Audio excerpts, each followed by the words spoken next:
Hello guys. Ito yung kuano damo na cancer killer. Ito siya oh. Yan. Parang ano ba?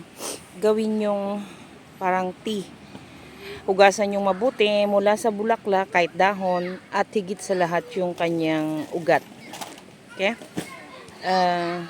Ang pangalan nito is Dandelo. Marami nang pinagaling ito na cancer.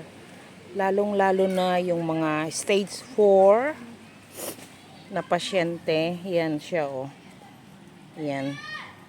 Parang ano, hindi ko alam. Pero marami dito eh. Madalang yata sa ano. Ito. Lalo na pag stage 4. Hugutin nyo lahat pati dahon. Ito yung puno niya. Ito. Yan. Bunutin mong buo. And then, hugasang mabuti. Babad sa malamig na tubig. And then, magpakulo ng tubig. At saka mo ibabad dito parang tea. Huwag mong ilalaga. Babad mo lang. And then, yan ang gagawin mong parang tubig mo. Lalong-lalo na sa umaga. Yung pagkagising na wala pang laman ng tiyan. And then, bawat inom, minom ka ng ganito. Cancer killer ito guys. Lalo na pag stage 4. Marami nang napatunayan.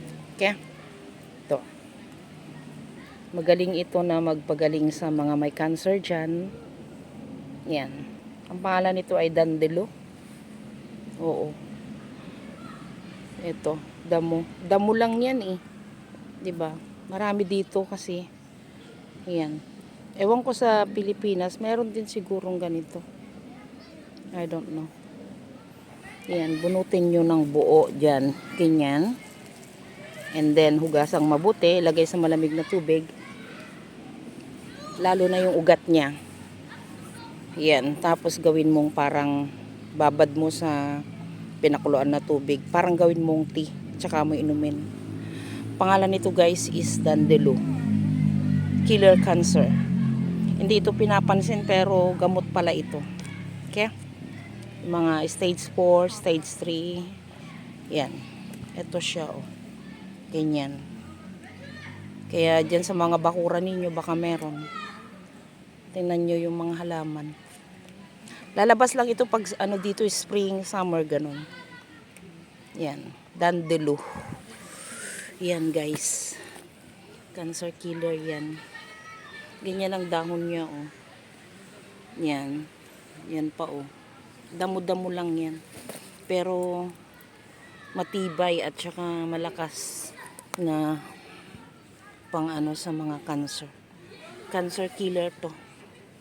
Yung mga cells natin na cancer, kasi lahat ng mga tao may cancer, di ba? May cancer cell tayo lahat. Papatayin niya yan. Mabilis lang ito guys. Yan. Yan. Okay.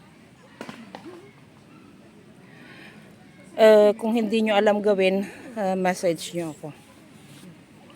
Okay? Alright.